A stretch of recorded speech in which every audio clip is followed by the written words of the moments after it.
My name is Hannah Mercer, and I never expected the biggest turning point in my life to happen in a conference room that smelled like burnt coffee and stale carpet. I thought the day my grandfather died would be the moment everything changed, and in some ways, it was. But the real shift happened 11 days later, when my family tried to push me out of a meeting they said was for adults only. I was 31. A grown woman. A granddaughter who loved her grandfather more than anyone in that room. But they spoke to me like I was a child. They treated me like I was invisible. And they made sure I understood one thing. I was not invited. I still remember the phone call. My Aunt Sharon called me at 8 a.m., which was strange because Sharon never called me unless she needed someone to dog sit or wanted a ride to the airport. Her voice was overly bright, that fake kind of happy people use when they are trying to hide something. She told me the family was meeting with Grandpa's lawyer that afternoon to go over estate matters, nothing big, nothing emotional. A simple formality. But then her tone shifted. She said it gently, but the message landed hard. You do not need to come, sweetie. It will only confuse you. Leave this to the older ones. Older ones. The older ones who never visited Grandpa unless they wanted to borrow money. The older ones who left him alone on Christmas. The older ones who rolled their eyes when he told stories or asked for help. The older ones who acted like they were too important to show up. Meanwhile, I was the one who brought him groceries every week. I was the one who stayed with him overnight when his heart acted up. I was the one who fixed his television, read with him, laughed with him, walked with him. I was the one he trusted when his hands shook too much to sign documents. But apparently none of that mattered. Not when money was involved. I asked Aunt Sharon why I was being excluded. She laughed softly, the kind of laugh that hides cruelty. Oh sweetheart, this is just grown-up stuff. Grandpa did not leave much anyway. You coming will only make things awkward. I felt something cold move through my chest. I wanted to ask more questions, but I knew I would not get honest answers. My family never said things directly. They communicated in smiles that did not reach their eyes, in comments that sounded kind but cut deep, in conversations that happened behind closed doors. So I hung up the phone, sat on the edge of my bed for a long moment, and whispered out loud, "They are hiding something." And I was right. I spent the next few hours pacing around my apartment, running through every memory I had with Grandpa in the last few months. There were moments that resurfaced with new clarity. A conversation where he mentioned updating paperwork. A day when he asked me what my plans for the future were. A moment when he said, "Hannah, you are the only one who pays attention." At the time, I did not think much of it. But now, those words pulsed in my mind like a heartbeat. I texted my cousin Riley, the only person in the family who did not treat me like an afterthought. She confirmed my suspicion. They did not invite her either. She was furious. She told me that Aunt Sharon had been making strange comments ever since Grandpa died, talking about investments and property and everything he allegedly promised her. But I knew Grandpa. I knew what he valued. And despite everything, he never would have chosen greed over fairness. By noon, I had made up my mind. I was going to the meeting. They could tell me to leave to my face, but they would not do it behind my back. I got dressed, drove across town, and walked into the tall glass building where the law firm was located. My stomach twisted the whole ride there, a mix of fear, anger, and something else I could not yet identify. Resolve. The receptionist asked who I was there to see.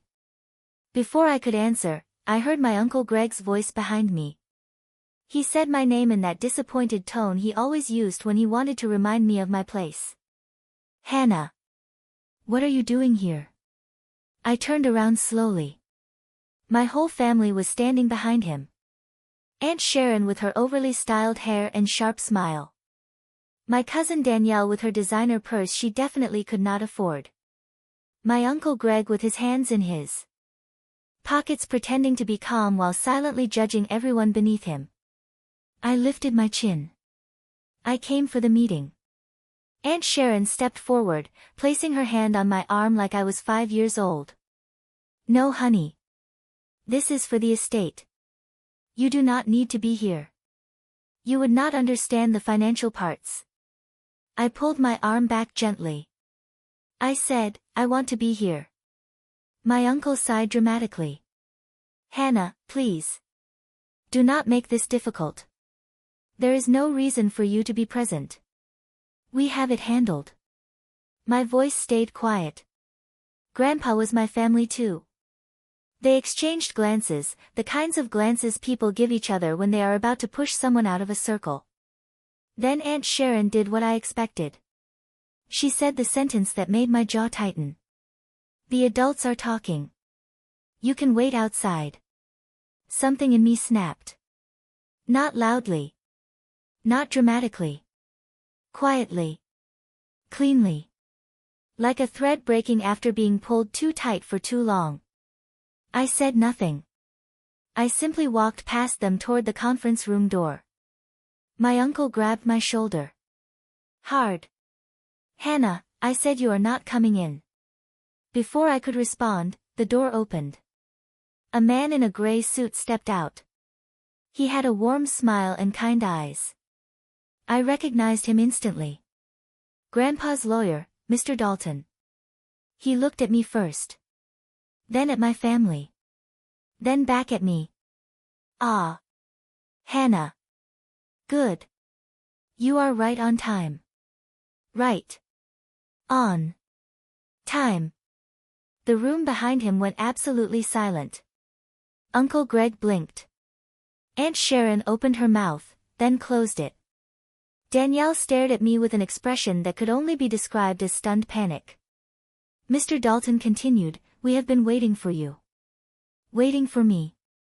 I stepped past my uncle's hand, walked into the conference room, and Mr. Dalton closed the door behind me. My family followed, but they no longer looked confident. They looked confused. Nervous.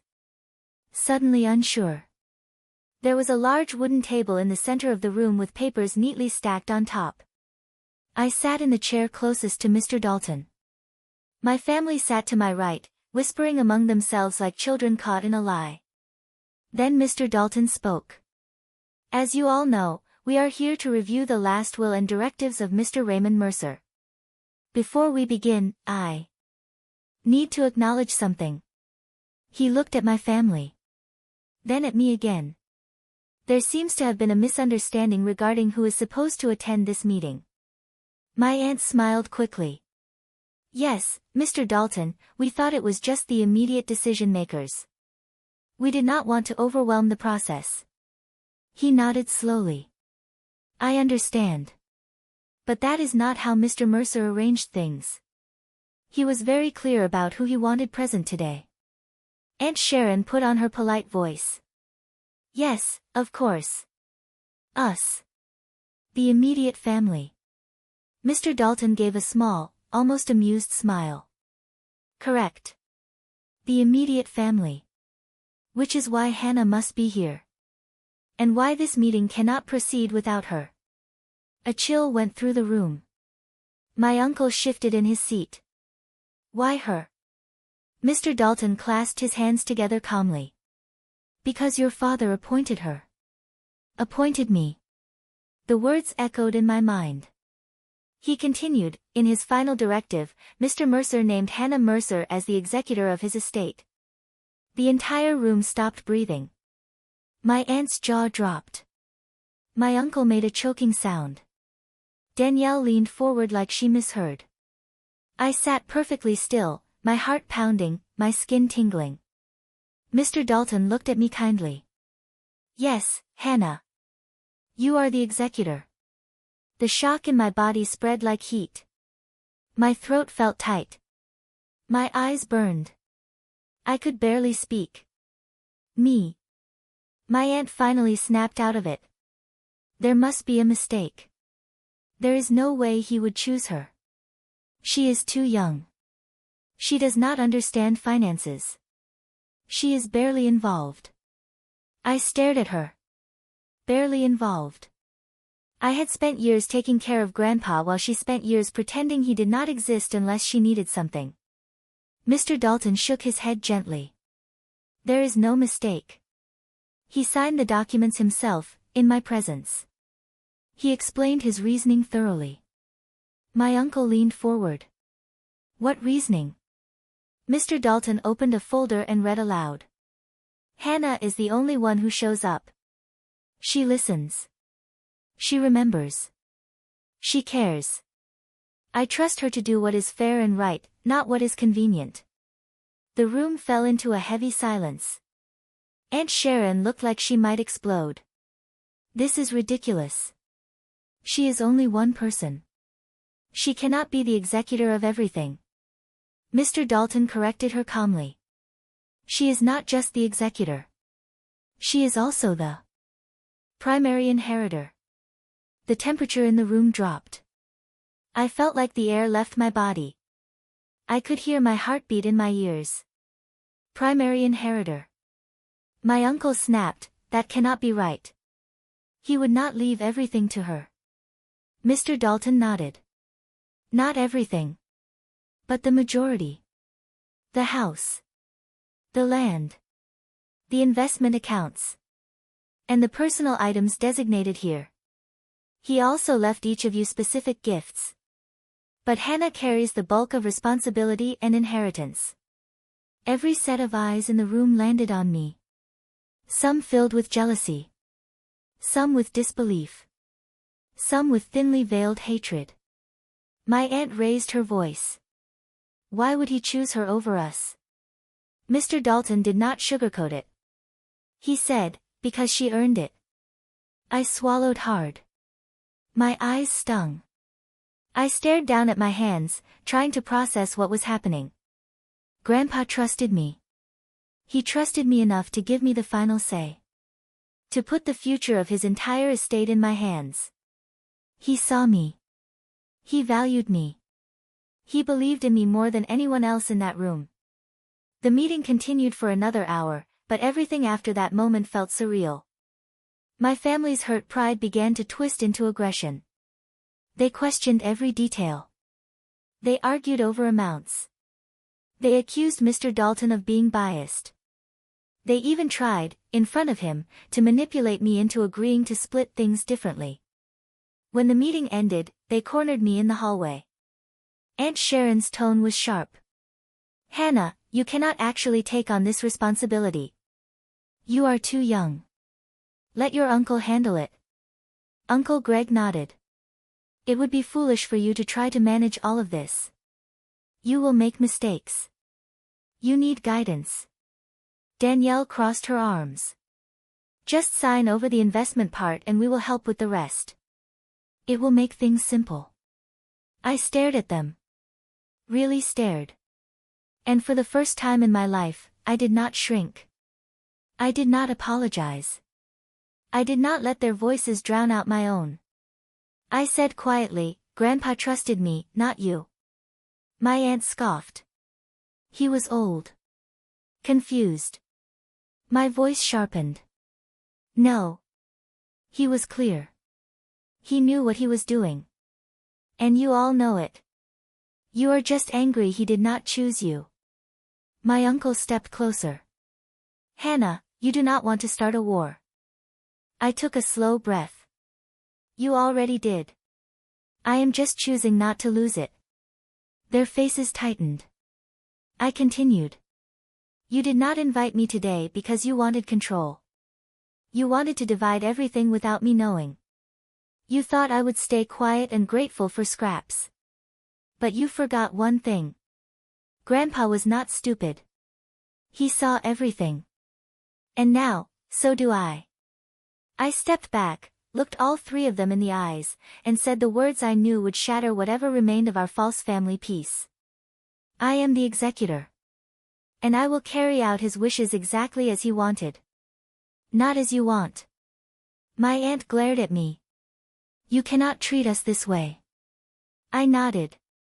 I am not treating you any way. I am following Grandpa's orders. If you do not like what he left you, take it up with the one person who is no longer here to defend himself. But you will not bully me into changing anything. My uncle muttered a curse under his breath. Danielle stormed off. My aunt grabbed her purse tightly, her voice icy. You will regret this, Hannah. I smiled softly. No. I think for the first time in my life, I will not. And I meant it. In the weeks that followed, I became something I never imagined I could be. Confident. Steady. Fearless. My family tried everything. Manipulation. Guilt. Coldness. Warmth. Flattery. Even attempted legal pressure, which quickly fell apart when Mr. Dalton shut them down. I handled the estate with precision. I honored every detail Grandpa left. I protected what he built. I even made sure each of them received exactly what he designated. But I never forgot how they treated me. How they tried to erase me. How they told me to leave because my presence complicated their greed. And that is why my revenge was a blend of emotion and ice. I did not cut them out. But I made sure they could never take advantage of me again. I enforced every boundary. Every rule. Every legal detail. I became the gatekeeper of everything Grandpa valued, and the one thing my family hated most was the truth. They needed me. I did not need them. Grandpa made sure of it.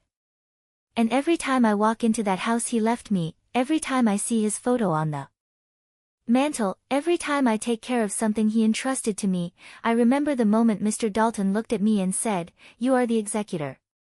He chose me because I showed up when nobody else did. And in the end, that was all that mattered. If you stayed with me until now, thank you.